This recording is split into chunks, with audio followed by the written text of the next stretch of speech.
Hi, my name's Ellen Thompson-Jennings. I call myself the Family History Hound, and I have a blog called Hound on the Hunt. And if you've been following that blog, then you know that something that I work on and have been working on since probably before 2015 is something I call the Beaton Batten Mystery.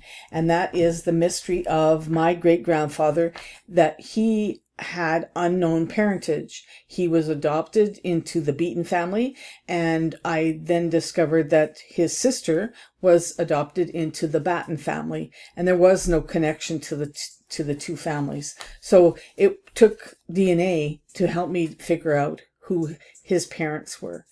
And so I have a tree called my In Common With tree. I have over 6,000 people in that tree, and by looking at all the DNA and all the DNA matches that I have and how they connect to each other, I was able to figure out who William Beaton's parents were. But you'll notice here that my tree still doesn't have that information in there. So I'm going to add that to my tree, and then we're going to see what that does, because my DNA is attached to that tree, and we're going to see how that changes through lines and how that might help me. So stay tuned.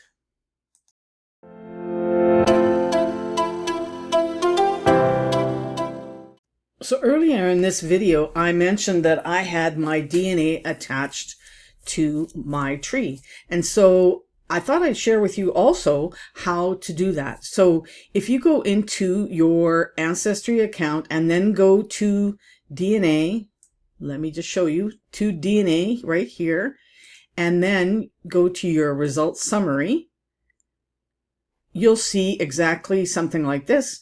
Now you're going to click on this DNA settings button. Once you click that button, then if you scroll down just a little bit, you'll see DNA and family tree linking, and you'll see that I have linked it to my own personal tree. So if you have multiple trees, then of course you're going to click this little arrow and it will give you all the possible trees that you can attach to. Then it will ask you who you are in the tree. And so then you can just select your, just do a search on your name and pick you. So I hope that helps, and let's move on. So before I go ahead and add my great-grandfather and great-grandmother to my tree, I wanted to explain to you that I do have a couple of videos that might help you if you think, I have a mystery like this in my family. I don't know how my, whatever ancestor is, I don't know how they, and it has to be a direct line ancestor, of course, to have your DNA help you. But if you're not sure how you might connect, then you can set up something called, I call an In Common With tree, and some people call it a quick and dirty tree. Mine is probably not that quick, but it's not exactly clean, but it's not quick because I have been working on this since 2015. Now you might think, oh, that's a long time, but in DNA years, it's not really that long, because in 2015 DNA was still very new, and there wasn't a lot of people that had tested, and we didn't have nearly the tools that we have now. So I have a video called Shortcuts to Solving DNA Mysteries that I will put a link to in the description below, and that might help you show you how you can build a tree for yourself. And also I have another video called The 100-Year-Old Secret, which goes into explaining all of the things that I went through to get to where I am today, and how I have discovered who William Beaton's parents were. So I'm going to add William's father right now, and we'll see then in a few days what that does to the through lines after it's been processed. So my great-grandfather, I discovered through doing this process of the In Common With tree and adding all the people to the tree, and then working my way down from a common ancestor and working my way down. Now, I've used lots of different tools. I have used what are the odds and lots of different tools. And I hope over the course of maybe this video and maybe some other videos, I can share with you a little bit more in depth about how I went about doing this. But the person that should be in here is Walter, and then his last name is Walden. And he was born in 1835. Oh, pardon me. My keyboard doesn't want to work. And he was born in Oxfordshire, England. Now, that was kind of one of the clues when I first was doing this. I had a bunch of matches and they were all from Oxfordshire, England, and I didn't have any part of my tree that I was aware of that came from Oxfordshire, England. The English part of my genealogy up to that point was from Liverpool or from Brighton. And so to have so many Oxfordshire connections, it just didn't make any sense. So that was one of the first clues that made me start realizing that I did have a mystery and it might go to Oxfordshire, England. Now, Walter Walden ended up marrying Eliza, and then her last name is Bayliss, and she was born in 1852, so she's younger than he is, and she was born in Woodstock, Oxfordshire, England as well. So again, you know, that Oxfordshire connection. So we're going to add those two. Now, because I've already added my DNA is connected to my tree. I just have not ever updated it. Now, all of my aunts and uncles that I have tested, they are all connected to the same tree. So then by changing this in this tree, I will then affect all of their through lines as well. And actually everybody else in my family that's connected, that I have their DNA attached to this tree. So, you know, I'm going to give it a couple of days and then we're going to come back and look at it and see what it does. What I also am going to do is I'm going to do a little bit more genealogy about Walter Walden and Eliza Bayliss so that there's a little bit more information so that then the through lines will work better. You know, so that, you know, I mean, through lines does give you some suggestions, but let's give it a little bit of a, you know, a hint and see what happens. So I'm going to do that on my own, and then we're going to come back in a couple of days and look at the through lines together. So I thought I'd share just a few things as I'm adding these facts to Walter Walden's profile. Currently I am looking at the 1841 census, and in it, it shows that Walter Walden, he's 6 years old. His father is William Walden. His mother is Marianne Walden, but her actual surname is Simpson prior to being married. He has several siblings, Henry, Marie, Emma, and Marianne, and Rhonda. So we're going to save this record because I am pretty aware of this record. I have it in my In Common With tree. And so in some cases, it doesn't always add all the children, which is kind of unfortunate, and I'm not sure exactly why. But anyways, we're going to add that, and then we'll catch another record that will add the parents to that record as well. So we're going to search for more census records, and we'll do that by going to census, and then if we go to 51 census, you'll notice now that in this one, you'll see that the father's name is William Roberts and the mother is Anne Roberts. Well, that's Mary Ann has remarried because her husband has passed away and now she's married William Roberts.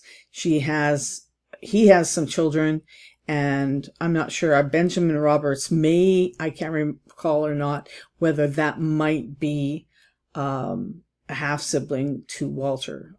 So we're going to add that record. And again, it's not adding all the parents, which is unfortunate. I will then likely go in and add the parents myself, because it's not working quite the way I want it to.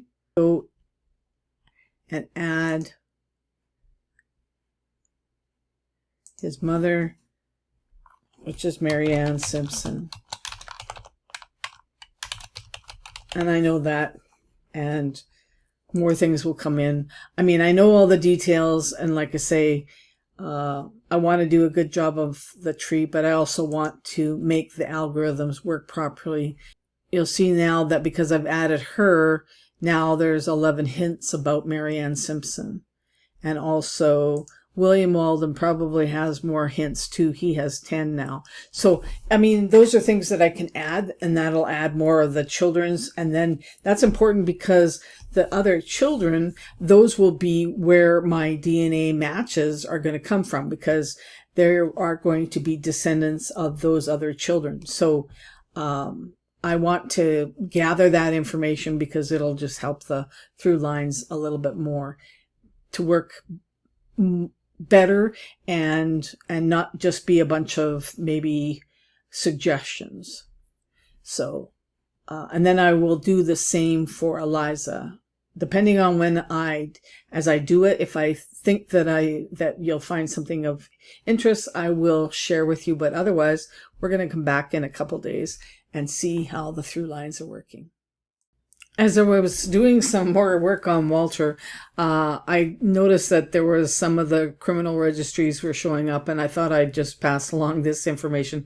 One of the reasons why Walter was so easy to follow was because he was kind of I call him a badass. He got in trouble a lot, and he drank, I believe, probably pretty heavily. And so that meant that he was always in front of the courts. And so there's lots of records, and he's easy to follow. And so, I mean, you might not want to have this kind of person in your genealogy, but in this case, he was pretty easy to follow, and that was actually quite helpful. So sometimes you need that black sheep of the family to track a little bit easier and making sure that it's your guy and you're following the right guy. It just makes it that much easier. If I found a Walter Walden and he was in trouble and for drinking, it was always, my great grandfather's father. So I'm going to continue. I'm going to interject one more thing here about Walter Walden's father was William Walden, and as I was going to add this record of his death, which is right here on August 14th, and this is in 1842, but I also noticed that on that same year, in May, Rhonda Walden passed away. She died at the 1 year of age. And then also down here on June the 5th, Mary Ann Walden, who was only 3 years old, had passed away. And so can you imagine poor Mary Ann Walden? She had, 3 very important people in her life pass away all before, by August, she had 3 already that were gone. And so it makes it quite obvious that that was why she would eventually have to marry William Roberts, because, she still had quite a few children that she needed to look after, and now her husband's gone. But she also has all of this sadness in her life all in 1 year, and I can't even imagine what that's like. So I'm going to add this record, but I just thought this was an interesting aside. So I'm just adding Eliza Baylis's parents, William Baylis and Elizabeth Grantham. And I know that that's an important thing to add because I had a lot of Grantham connections in my DNA, and that's, that helped me with my solving of the mystery. So we should see Granthams and descendant of Granthams in the through lines.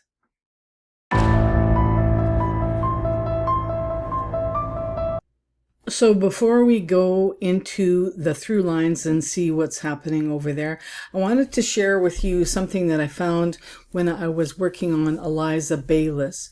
And in the 1871 census, I had found this before, but I re-looked at it and I was surprised because whether I'd noticed it before or not, but anyways, there is Eliza Baylis. She is 28 years old. She's a domestic servant and she's in the Oxford workhouse. And you'll notice right below her is a Sarah Ann Baylis. It looks like the same name. And she is 1 year old and she's born in Oxfordshire. Now, interestingly enough, William's sister was ended up being Annie Batten. And in one of the first census that I seen, what looked like might be her, but the name was Sarah Ann Batten.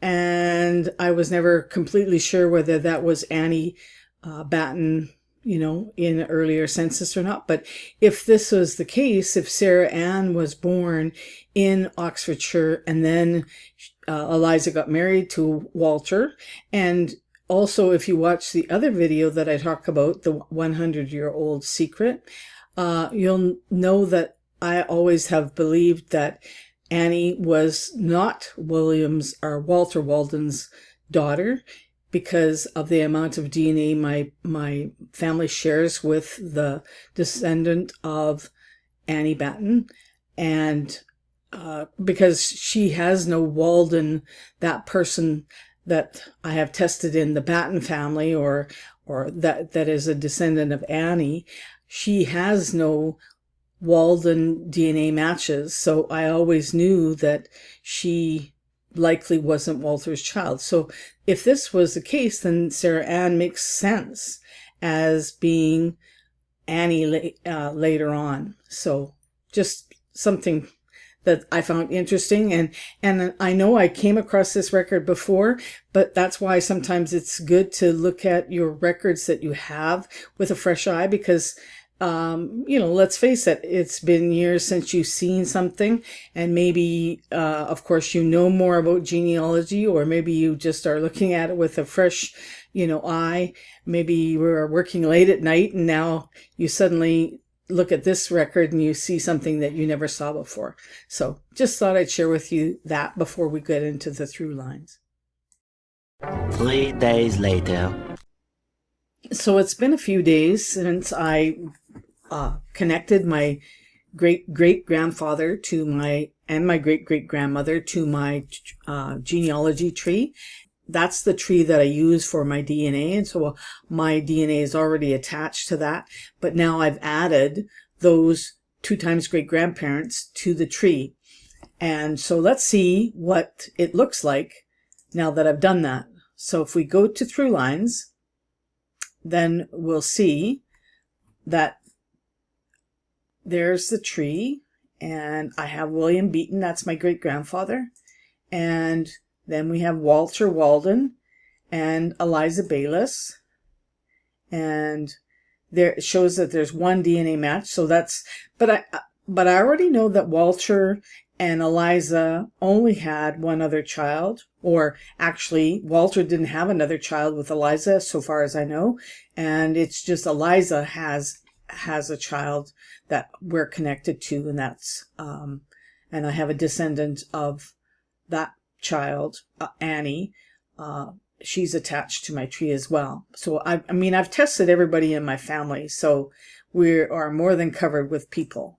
So then we can go farther up, and you see William Walden and Marianne Simpsons, and there's 2 and 2 DNA matches. And if I go farther up, then we see Marie Beachy, there's 23 connections, and same with Isaac Walden. And if I go a little bit further, then we have Sarah Hobbs and Joseph Waldron, and they have 18 matches. So it's starting to work. So I wanted to, but I don't want to look at my DNA because, like, I have my uncles and my aunt that are closer to the mystery, and so it's better for me to look at them. So here again is my uncle at the bottom, and we're going to go up through Walter, and you'll see that there's 5 DNA matches for William Walden and Marianne Simpson, and then there is Isaac Walden, there's 28, and also for Marie Beachy. And in the case of Sarah Hobbs and Joseph Waldron, there are 20 DNA matches. So if we look at Sarah Hobbs, let's click on her and see what we see. Well, we see that she is the potential fourth great-grandmother. I'm just going to drag this over a bit.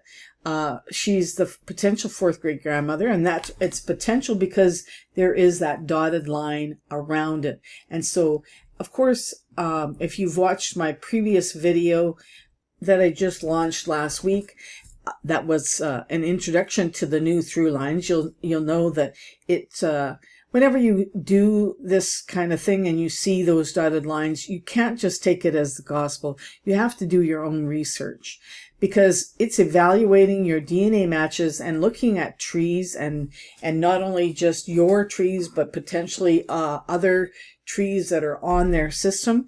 And they're coming to the conclusion that Sarah Hobbs is likely my fourth great grandmother. But I've got to research and prove that to myself, because there may be other possibilities.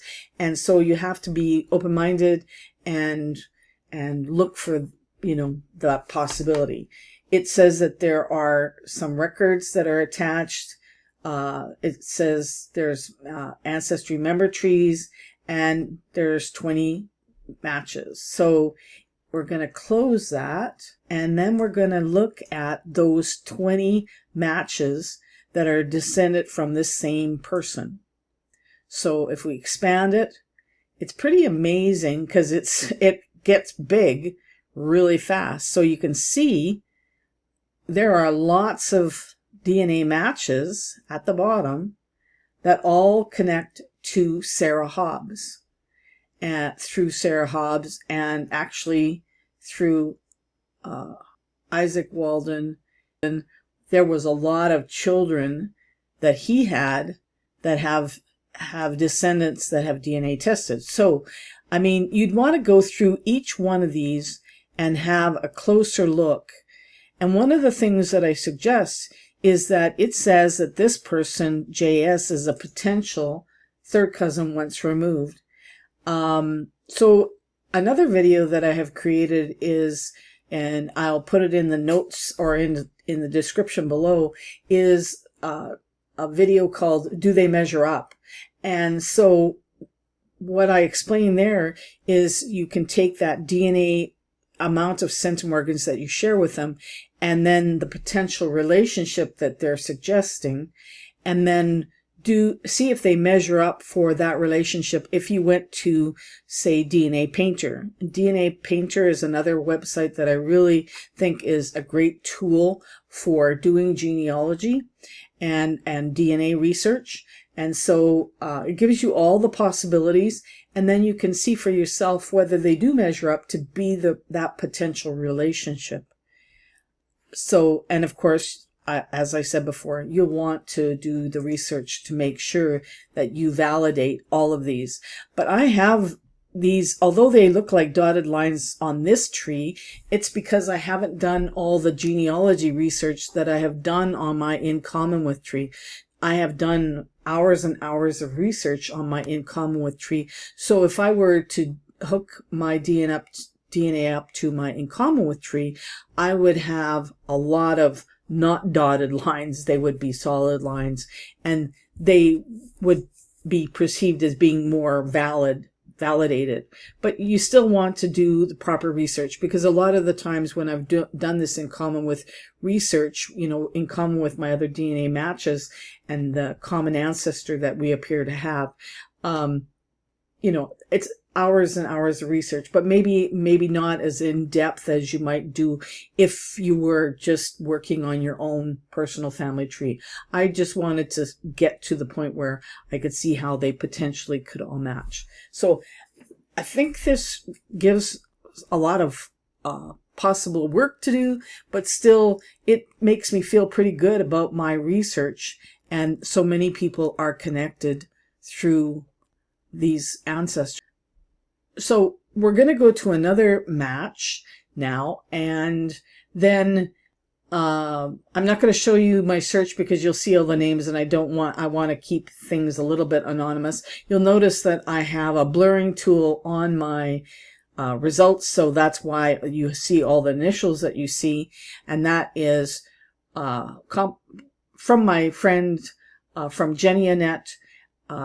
He has a tool that you can, it's a Chrome extension. I'm going to take a second to do a search, and then we'll go look at one of my other uncles, and then we're going to look at one of my aunts, and also that DNA match that is my mother's, that is a descendant of Annie Batten, and how she looks in my through lines, because everybody in my family is attached. Now, the numbers might be a little bit different. We're going to look at Eliza too. You'll see 8 and 8, 5 and 5, DNA matches.